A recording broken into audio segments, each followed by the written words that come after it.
kita sekalian. Yang terhormat Bapak PLT Kepala Dinas Pariwisata Kabupaten Kolaka, yang kami hormati para kepala bidang, jabatan fungsional dan staf lingkup Dinas Pariwisata Kabupaten Kolaka, yang kami hormati para peserta forum group discussion digitalisasi pemasaran bagi pelaku industri kepariwisataan, hadirin yang sama berbahagia.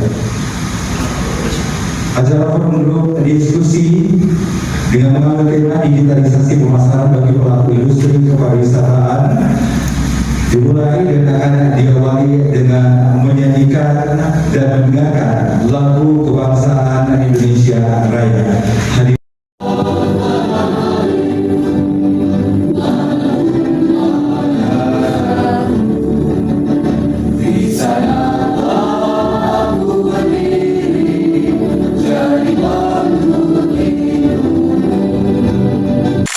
Sejahtera bagi kita semua. Hadirin yang berbahagia, marilah kita menundukkan kepala dan hati kita seraya berdoa dan khusyuk sesuai dengan agama dan keyakinan kita masing-masing. Selamat pagi, salam sejahtera untuk kita semua. Dan beberapa kali pemasaran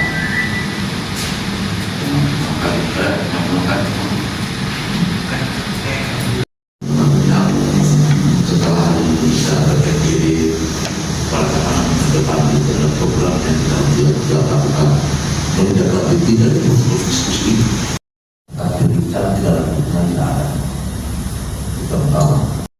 Jangan lupa harus kita apresiasi teman-teman dinas pariwisata. Kenapa harus kita apresiasi terutama yang melihat untuk pariwisata? Karena tidak gampang untuk mengalokasikan FGD seperti ini. Kenapa? Harus ada porsi anggaran tersendiri. Nah, di destinasi ini kemudian di bidang-bidang lainnya di pariwisata ini ada banyak. Maka saya sepakat apapun yang hasil pada kesempatan produk yang kemudian kita diskusikan dan itu menjadi masukan baik di pariwisata secara eksekutifnya, saya sebagai legislatifnya, saya sangat bersyukur dan masukan bahwa ada resolusinya di tahun selanjutnya untuk membuat upgrade kegiatan yang lebih meningkat lagi. Jadi tidak semestinya yang seperti ini kemudian tahun depan seperti lagi. Ya, saya berharap dan sangat berterima kasih antusiasme dari teman-teman sekalian, Bapak Ibu sekalian yang hadir pada kesempatan ini, meskipun bukan tempat yang paling mewah, tapi saya yakin bahwa produk-produk unggul itu tidak dibesarkan, tidak dihasilkan dari tempat-tempat mewah. Bahwa mereka kadang menghasilkan produk-produk yang hebat itu dari ukuran 3x4, 5x4, kemudian muncullah produk-produk yang unggul. Dan apa yang disampaikan tadi, saya sangat berharap bahwa feedbacknya memang jadi catatan seribu. Jadi kan sekarang ini industri kita bukan lagi 4.0, sudah masuk di 5.0. 5.0. Kapan itu digadangkan kembali diluncurkan 21 Januari tahun 2019. Jadi kita memang ketinggalan. Bahkan kalau yang rajin bermedia sosial, kita melihat ada itu ahli bedah pemasaran marketing. Mulai dari bedah ini 1.0, ini 1.0, karena kenapa? Dia tahu ilmunya. Nah, seperti itulah yang ke depan menjadi masukan di dinas pariwisata, khususnya kita berbicara di bidang pariwisata, mampu memberikan branding usaha teman-teman yang berada di pariwisata sehingga orang tertarik. Beda loh lokasi destinasi yang ada di Jawa dengan kita yang ada di Sulawesi Tenggara. Kolaka, orang yang mau berkunjung dia tahu bahwa ada sungai terpendek di Kolaka, di Tamborasi. Tapi apakah itu cukup? Ternyata setelah dia searching, dia melihat bahwa dari Kendari ke Kolaka itu 3 jam. Dan jalannya bukan seperti Jawa. Kalau dari Jakarta orang pergi ke Jogja, orang pergi ke Kediri, itu kan enak naik kereta, jalannya lurus-lurus. Kita turun dari Kendari, orang yang mau ke sini dari destinasinya kita luar biasa tantangan. Begitu juga yang dari Tangerang dan Tamborasi. Memang ini semua kita akan diskusikan secara paripurna, secara detail, karena tidak bisa saja teman-teman pariwisata berbicara tentang digital marketing ini kemudian pikir, karena secara teknis berbicara digital, saya sepakat apa disampaikan dari Pak Desa dan sumbang-sumbangsi yang lainnya bahwa harus ada stakeholder dari yang lainnya. Entah teman-teman pers juga yang terlibat sebagai bentuk supportingnya, teman-teman dari humas juga ada. Dan kenapa semakin banyak yang publikasi, maka semakin banyak yang tahu bahwa Kolaka itu penuh dengan sumber daya alam yang bisa dikelola. Maka harapan seperti itu yang kita ingin kembangkan. Kenapa? Minta maaf, pariwisata juga Kabupaten Kolaka seperti sampaikan, kebetulan 1 pekan yang lalu saya membawa materi. Kenapa? Kita dimanjakan dengan sumber daya alam yang lain. Apa itu? Nikel kita, pasir kita, dan sumber-sumber yang lain, sehingga pariwisata tidak terlalu dilirik. Bayangkan orang sama 2 tahun lalu saya ke Manado. Manado itu kan cuma dikenal dengan Bunakennya, tapi tahu tidak, ternyata dari Bunaken itu sendiri pas pariwisata itu dia menghasilkan 30 miliar per tahun untuk PAD-nya. Baru Bunakennya. Maros, saya berangkat juga 2 tahun lalu, 15 miliar yang dihasilkan dari cuma Bantimurungnya saja. Bayangkan, karena kenapa akses untuk berpariwisata di sana mudah. Nah, kita salah satunya juga ini perlu marketing yang luar biasa. Dan saya mau challenge sih.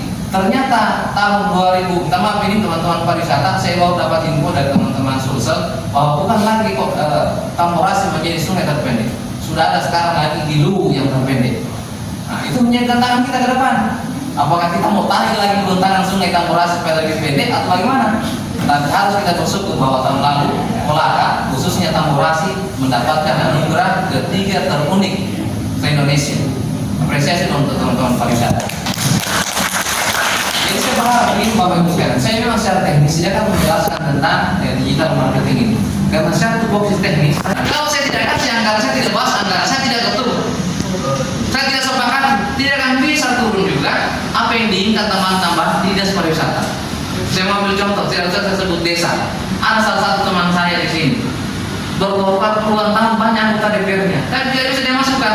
Tapi karena saya ada di badan anggaran, saya mudah saja menitipkan anggaran. Maka adalah sarana alat berat, sarana olahraga yang saya simpan. Kemudian begitu juga di APBD perubahan ini. Karena apa? Kita bermain itu memang di fungsi anggaran kita. Bukan berarti saya langsung asal memasukkan anggaran kita. Saya melihat juga sisi prioritas.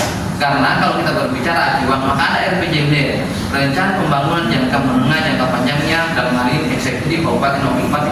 Itu yang roadmap-nya, master plan yang kita ikuti. Maka saya berharap bahwa ore, nikel, pasir dan sebagainya ini tidak terbarukan. Tetapi berbicara pariwisata seperti Antam yang kemudian hari ini di Bogor yang emas kemarin, kan itu menjadi ekowisata. Ekowisata di sana. Karena kenapa? Pasca tambak itu yang dilakukan berpariwisata orang. Karena tidak terbarukan. Nah, saya berharap sampaikan yang lalu, jangan sampai sumber daya alam kita yang begitu melimpah, khususnya dengan pariwisata, kita menyayangkan disia-siakan saja. Seperti kemarin yang halnya pulau apa yang sebelah ini, Padamara. Padamara. Jangan disalahkan saja pariwisata. Kalau ada solusi, mari duduk bersama. Undang Pak Kadis Pariwisata, kemudian panggil teman-teman yang ada di legislatif supaya fungsi ini paripurna. Jangan cuma dondor teman-teman yang ada di eksekutif. Nah, sementara itu, minta maaf, Kadis Pariwisata itu bukan TAPD. Apa itu TAPD? Tim Anggaran Pemerintah Daerah. Siapa itu? Ya, Bapedanya yang ada di situ yang akan menganggarkan. Tetapi kalau diundang teman-teman DPRD, kemudian secara gawe, saya Komisi 1 yang membina mitra langsung dengan pariwisata, apalagi saya di badan anggaran, ini kan enak ini diskusinya. Ada feedbacknya, bukan bicara mengawal, bukan menggantang asap, tetapi ada yang bisa output, lebih outcome-nya yang kita hasilkan. Nah, saya berharap dari diskusi ini, saya sangat apresiasi saran-saran yang disampaikan tadi, bahwa ke depan ADW itu desa Tikono, mudah-mudahan bisa pada saya kita supporting di situ, seperti halnya yang kemarin Pak sama Turu di Lagu ya itu bisa kita jadikan sebagai project. Karena saya lebih optimis juga di Undulako. Pertama, bukan saya kesampingan kecamatan lain, tetapi ada yang plus di Undulako. Undulako kita harus pahami, dia daerah kebudayaan. Satu-satunya tempat ada makam besar sangnya di bandara cuma ada di kecamatan Undulako. Maka ini harus memang kita besarkan, kita branding dengan adanya digital marketing. Saya berharap juga, makanya kalau lihat, minta maaf, kenapa teman-teman yang di Jawa itu dia konten kreator cepat berkembang? Karena memang jumlah populasi penduduk yang sadar awarenessnya dengan media sosial, dengan gadget, dengan iPhone dan sebagainya, memang hampir merata. Nah, kita di Kolaka ini yang masih disibukkan dengan hal yang bersifat tradisional. Ya, ini tantangan kita ke depan juga. Makanya jangan disalahkan ini kekurangan kita, tetapi bagaimana kita refix, kita memperbaiki. Ada resolusi di tahun 2024, mudah-mudahan saja kembali terpilih. Allahumma amin. Bisa kita supporting. Ya, teman-teman yang ada di LSM kan juga kemarin sudah merasakan juga ini. Saya mitra di Kesbangpol. Saya titipkan anggaran Kesbangpol untuk teman-teman LSM. Saya titipkan tahun ini. Alhamdulillah mereka sudah cairkan. Dan kenapa? Kepedulian saya kepada mereka. Bilang maaf, berapa tahun yang lalu saya bicara di politik ini, dana partai itu tidak pernah bertambah. Saya masuk minta dari Kesbangpol, saya kasih naik anggarannya. Karena kenapa? Saya bilang ini ada masalah, ini ada amanah. Kenapa tidak kita berikan untuk kebaikan? Apalagi kita berbicara pariwisata, mudah-mudahan Kolaka Karena maaf, saya sampaikan ini bukan mendahului, tetapi rencana kami di legislatif dan eksekutif ini pemerintahan daerah tahun 23 bahwa mudah-mudahan paling cepat tahun depan bandara kita itu sudah landasan pacunya sudah bisa masuk boy. Karena tahun ini kami pembebasan lahan lagi sudah ada pembayaran. Memang tidak seperti kita dengar mau dibayar semua enggak. Cuma landasan pacu dulu yang diperpanjang supaya bisa turun boy. Nah kalau sudah turun boy berarti harga tiket yang menurun. Sekarang Pak yang maaf, tahun ini jangan salahkan kita teman-teman DPRD. Teman-teman DPRD, khususnya teman-teman Komisi 3 dan saya waktu itu sudah ke Kementerian Perhubungan menanyakan langsung terkait tingginya harga tiket yang ada di Pulau. Betul Pak Budi ya? 1-2 kemana kemarin terakhir pas di Pulau, karena saya juga sama seperti itu. Bayangkan, tinggi sekali. Banyaknya di Pulau, kita maaf tourism yang artinya domestik dan luar negeri. Nah kita berharap domestiknya ini bisa dimaksimalkan. Bapak Ibu sekalian, saya tidak menutup diri seperti sampaikan di forum-forum lain. Saya siap berkomunikasi.